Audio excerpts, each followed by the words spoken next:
happy remembering so many people and events in the lives of people I've known, both in this congregation and other congregations I've served. And that lovely arrangement of How Far Can Reach a Smile that Elaine created for the choir to sing this morning. Each of these songs offers us an invitation. This congregation, this community of people invites us into relationship. While not a perfect community, for there is no such thing as a perfect community, ours is one that generously and openly invites us to create, learn, and grow together. This community is a result of all that we share. I'm so glad that Jim used Kermit and his buddies to talk about stewardship, because I think you're right. I think the Muppets are very Unitarian Universalist in many ways. We are a motley, interesting, creative crew of people gathered from diverse backgrounds who have chosen each other because together we can make things happen. This past year, we achieved most of our stewardship goals. We introduced new religious education curriculum for our children and youth. We extended educational offerings for adults of all ages, including students. Like one of them was that wonderful money mindfulness class that y'all taught. We continued to pay down our debts so that future leaders will have freedom to consider future building needs.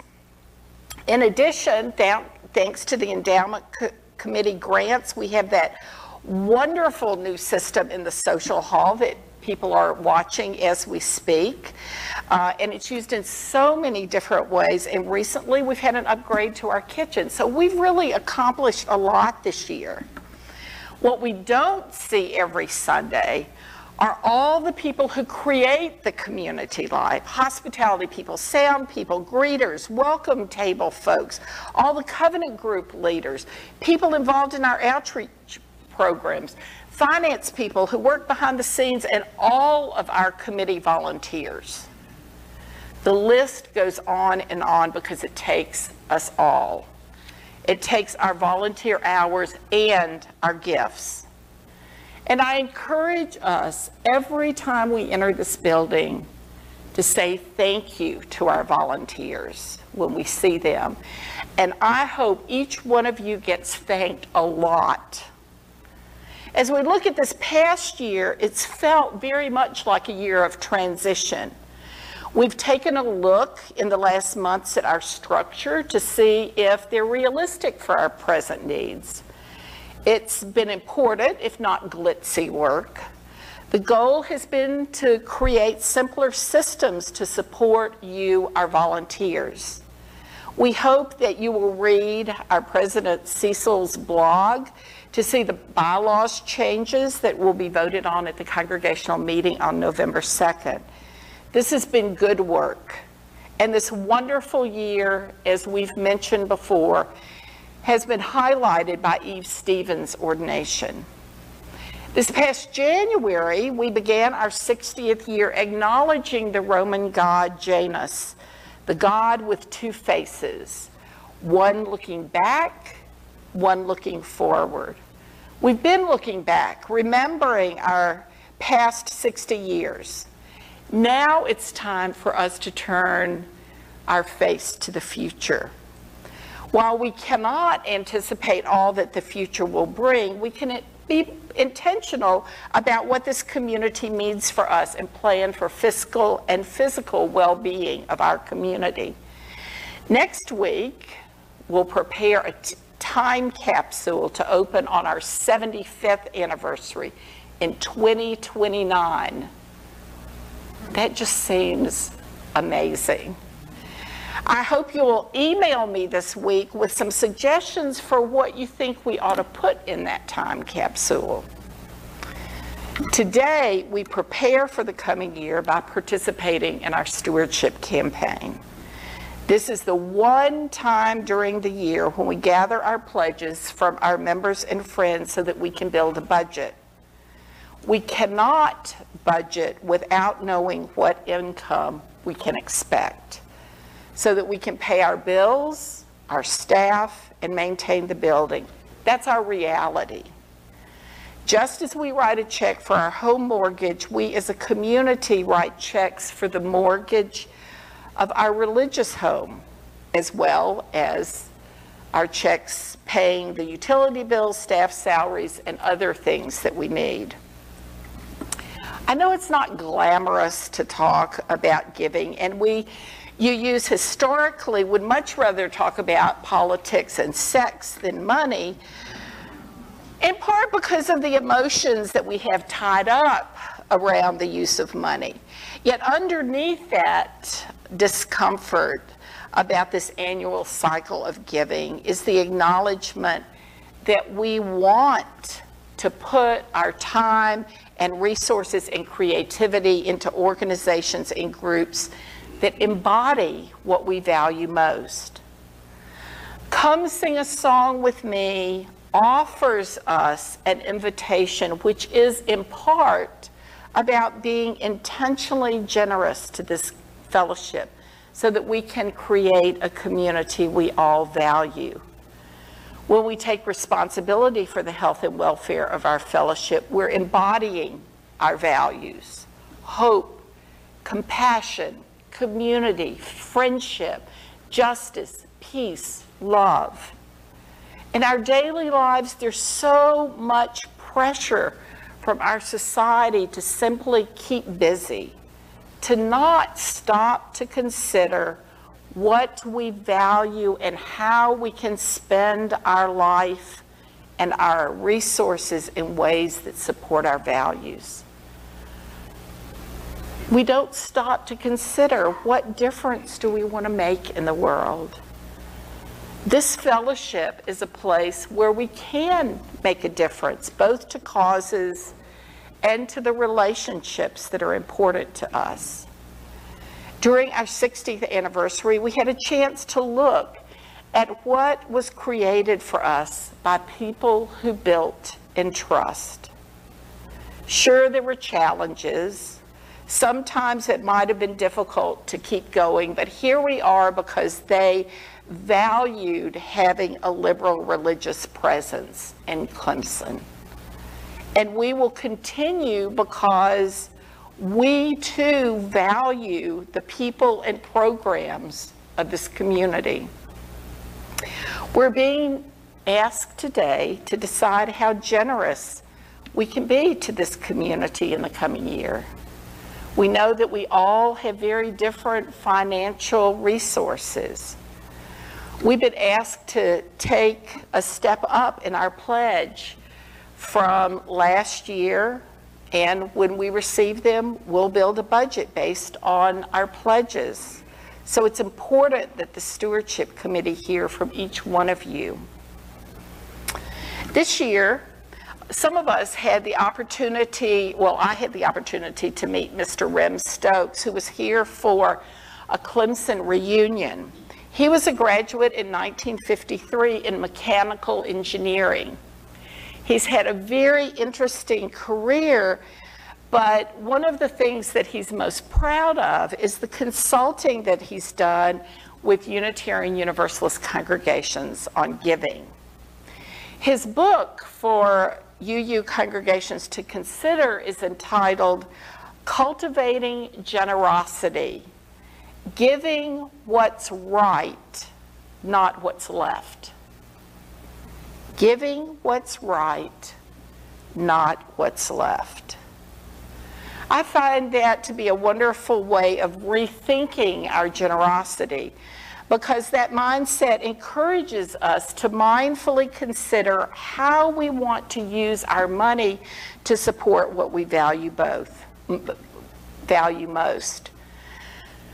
We get daily requests for donations. So many that lots of days I just have to delete them because I'm on compassion overload. But I've decided that I want to give my limited resources to the places where they can have the most impact and best reflect my beliefs. This year, I've decided to take a step up in my pledge because I want to support this fellowship. I believe my gifts will have the greatest impact by giving to you, to this community. Though I know in reality, my pledge really goes to pay the light bill or the heating and air conditioning, I'm really giving because I deeply appreciate all the people, all those listed in the bulletin who got here early to make sure that everything was ready for the service, for social time and the stewardship lunch. And you know, one of the interesting things that, I'm sorry Bob's not here so I can harass him, but you know, Bob and I go back and forth with this discussion, and he'll say, well, that's ridiculous that you pledge. We could just lower your salary. But I keep saying to him that I pledge because it's a spiritual discipline for me. I want to write that check because when I write it, I remember different people in the community. The stewardship drive gives me a focused time to think very intentionally about what I'm able to give that's right for me, rather than to wait for what is left over after paying my bills and college tuition. And as I write my check, I remember conversations and events such as being with Will and Carol at Coming Out Day at Clemson this past Thursday. I remember sitting in lots of committee meetings with so many of you planning and organizing and strategizing. I write my check because I want to help build the future. I want to be part of the engagement and deepening of what happens as we share together. Last night, actually fairly late, Cindy Burke posted this quote on her Facebook page, and I couldn't read where it's from. It said, find a group of people, this reflects what you said, Chad, find a group of people who challenge and inspire you. Spend a lot of time with them, and it will change your life. When I pledge, I have the chance to be intentionally and mindfully generous with people I care about who will change my life and make a difference in the causes that are important to me. If we don't take time each year to really consider our goals and what we wish to fund, then we can't prepare for 2029, our 75th anniversary, or the next 60 years. This year, our goals are to expand staff time a little bit, to support our volunteers, particularly in finance and religious education and membership. We want to give our staff a small cost of living raise to thank them for their commitment to this fellowship.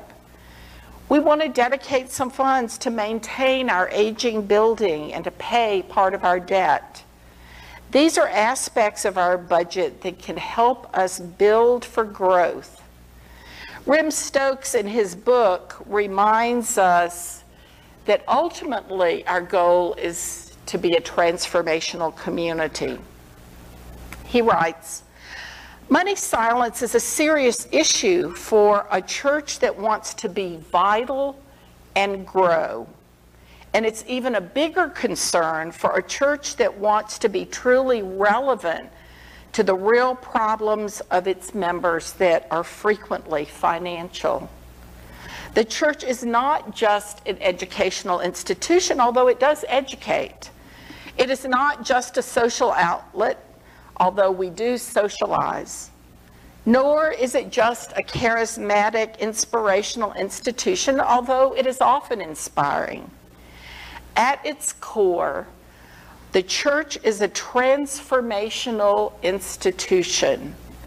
Like all faiths worthy of the name, it strives to help people grow from being overly concerned with personal issues to being genuinely concerned for things beyond themselves. Through the choice of sermons and readings, music and meditation, the essence of worship is to elevate the spirit and move the operating point of our lives to a sustained higher sense of consciousness, to reject the trivial and seek the meaningful.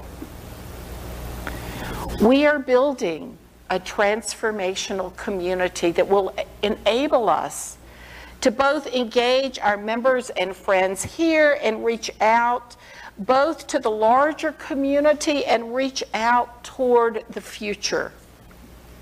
Our invitation is to be good stewards so that we can have a healthy community today and can engage responsibly to build for the future. When we look back in our lives to those who have made a difference to us, we see mentors, family members, friends, people who saw each of us as special and unique. Perhaps we were the hopes and dreams of our grandmothers and grandfathers. Shall we also hope and dream for the future of our community? Let us become the brothers of love and sisters of mercy, lovers of life and builders of nations, seekers of truth and keepers of nations.